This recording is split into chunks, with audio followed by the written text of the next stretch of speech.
पाठ 1 क्षेत्रभेट. तुम्ही जिथे राहता त्या परिसरात समजा एक क्षेत्रभेट आयोजित केली तर तुम्ही तिचे नियोजन कसे कराल बरं? तर तुम्ही साधारण पुढील बाबी नियोजन करताना विचारात घ्याल, हो की नाही? जिथे क्षेत्रभेट देणार आहात त्या ठिकाणी जायला योग्य वेळ आणि काळ हा विचार करावा लागेल. मग सर्वांच्या सोयीने तारीख पक्की करावी लागेल. किती दिवस प्रवासाला लागतील याचे नियोजन करावे लागेल. प्रवास कसा करायचा, कोणत्या माध्यमातून करायचा, म्हणजे बसने का रेल्वेने का अजून कुठले माध्यम लागेल हा विचार करावा लागेल. त्याला लागणारा आणि मुक्कामाचा खर्च किती येईल, शिवाय नाश्ता, जेवण वगैरे गोष्टी खर्चात लक्षात घ्याव्या लागतील. त्याच्यानंतर मग किती विद्यार्थी आणि कोण शिक्षक बरोबर येणार हे लिहून काढून त्याप्रमाणे सर्वांना कळवायला लागेल. पुढे आपल्या सुरक्षेच्या दृष्टीने सोबत ओळखपत्र, इतर काय गोष्टी लागतील हा विचार करावा लागेल. सोबत काय काय गोष्टी नेणार, म्हणजे कॅमेरा, दुर्बीण, टोपी, पाण्याची बाटली, नकाशा, प्राथमिक उपचार पेटी, ओळखपत्रे, वही, पेन्सिल, पेन, दिशादर्शक उपकरण. आणि सगळ्यात महत्त्वाचे म्हणजे या क्षेत्रभेटी दरम्यान तुम्ही काय पाहणार आहात आणि काय अभ्यासणार आहात हे मुद्दे माहीत पाहिजेत. आता आपण ब्राझील आणि भारताचा तुलनात्मक अभ्यास करणार आहोत की नाही? यात प्राकृतिक अभ्यास, जलप्रणाली, वनस्पती व वन्यजीवन, हवामान आणि मग याला अनुसरून मनुष्य जीवन, त्याचा विकास कसा झाला आणि त्यात काय समस्या आहेत हे आपण पाहणार. म्हणजे तुमच्या क्षेत्रभेटी दरम्यान तुम्ही देखील प्रवासादरम्यान भूरचना, मृदा, तिथे नद्या, तलाव, समुद्र किंवा इतर काही जलप्रणाली आहे का, नंतर वनस्पती, वन्यजीवन कसे आहे, वस्त्यांमध्ये दिसणारे बदल, कुठे वस्ती दाट आहे, कुठे विरळ आहे, तिथे शेती कोणत्या प्रकारची आहे, प्राथमिक आणि इतर पूरक व्यवसाय कसे आहेत हे अभ्यासले पाहिजे. हे अभ्यासताना पुढील क्षमतांची उजळणी करूया. आता क्षमता आणि त्यांचे एक एक उदाहरण असं आपण बघूया.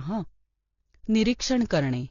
आता चढ उताराची भूरचना दिसणे, शेती दिसणे, ठराविक प्रकारची माती दिसणे, थोड्या अंतराने सपाट भूमी दिसणे, जलाशय दिसणे, पक्षी निरीक्षण इत्यादी ह्याची उदाहरणं झाली. आता वर्गीकरण करणे.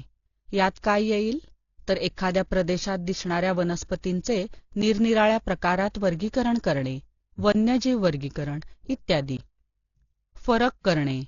जसं वनस्पतींच्या प्रकारामध्ये होणारा बदल त्या प्रदेशातील पर्जन्यमानाच्या प्रमाणातील बदलाचा सूचक आहे.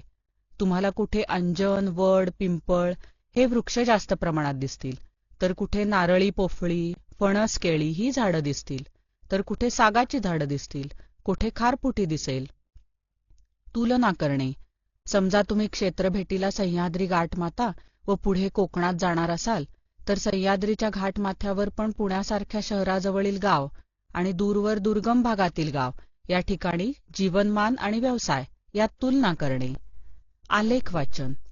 आपण 5वी पासून याचा अभ्यास केलाय, बरोबर की नाही? आता उदाहरणार्थ पर्जन्यमान आलेख. यात तुम्ही उजळणी म्हणून स्तंभालेख, रेषालेख इत्यादी परत अभ्यासा. नकाशा व आकृती वाचन. आठवा तो नकाशा बरं, ज्यात तुम्ही महाराष्ट्रातील प्रमुख पिके नकाशावर अभ्यासली होती. तुमच्या क्षेत्रभेटीच्या दरम्यान तुम्ही समजा त्या भागाचा नकाशा बरोबर ठेवलात आणि ऊसाची शेती पाहिली तर तुम्ही त्याच्यावर नोंद करू शकाल. मूल्यमापन करणे. समुद्रकिनाऱ्यावर मासेमारी व्यवसाय आणि पर्यटन वाढावे म्हणून शासनाने काही योजना राबवल्या असतील तर त्या कितपत यशस्वी झाल्या हे पद्धतशीरपणे शोधून काढणे. निष्कर्ष काढणे. उदाहरणार्थ तुम्ही जसजसं समुद्राच्या जवळ जाता तसं तुम्हाला हवेच्या बदलाची जाणीव होते आणि हवेतील आर्द्रता वाढल्यामुळे घामही येतो, त्वचा चिकट होते. आपण जसजसं समुद्राच्या अधिक जवळ जाऊ तसतसं आर्द्रतेचं प्रमाण वाढेल. मग तुम्ही पाहता की या भागात पाऊस सुरू झालाय आणि पावसाचं प्रमाणही जास्त दिसतं. मग तुम्ही असा निष्कर्ष काढता की या प्रदेशात पाऊस जास्त पडत असल्यामुळे तसेच समुद्र सान्निध्यामुळे येथे हवेतील आर्द्रता वाढल्यामुळे घाम येतो आणि त्यामुळे त्वचा चिकट होते. विश्लेषण करणे. तुम्ही जर क्षेत्रभेटीच्या दरम्यान कुलाबा किल्ला पाहिला तर तुम्हाला लक्षात येईल की हा किल्ला पाण्यात बांधलाय. हा किल्ला तरंगघर्षित मंचावर बांधला आहे. पुळण, सागरी गुहा, तरंगघर्षित मंच वाळूचा दांडा ही सागरी भूरूपे आहेत. सागर किनाऱ्याच्या रक्षणासाठी असे किल्ले बांधले जातात. सादरीकरण करणे, तुम्ही गोळा केलेली माहिती मुद्देसूद पद्धतीने सादर करणे, जसे क्षेत्रभेटीचा अहवाल लिहिणे.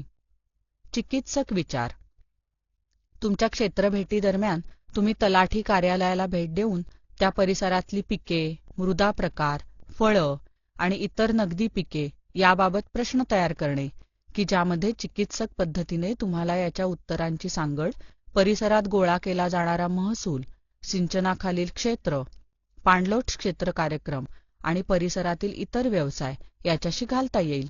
तर अशा प्रकारे आपल्याला ब्राझील आणि भारत हा तुलनात्मक अभ्यास करायला लागणाऱ्या क्षमतांची उजळणी क्षेत्रभेटीत करून झाल्यावर आता आपण दुसऱ्या धड्याकडे वळूया. आशा आहे या व्हिडिओमधील टॉपिक तुम्हाला समजले असतीलच. अजून पुढील व्हिडिओ पाहण्यासाठी आमच्या चॅनलला सबस्क्राईब करा आणि इतर पालकांना आणि विद्यार्थ्यांना शेअर करून पुढील व्हिडिओसाठी आम्हाला प्रोत्साहित करा.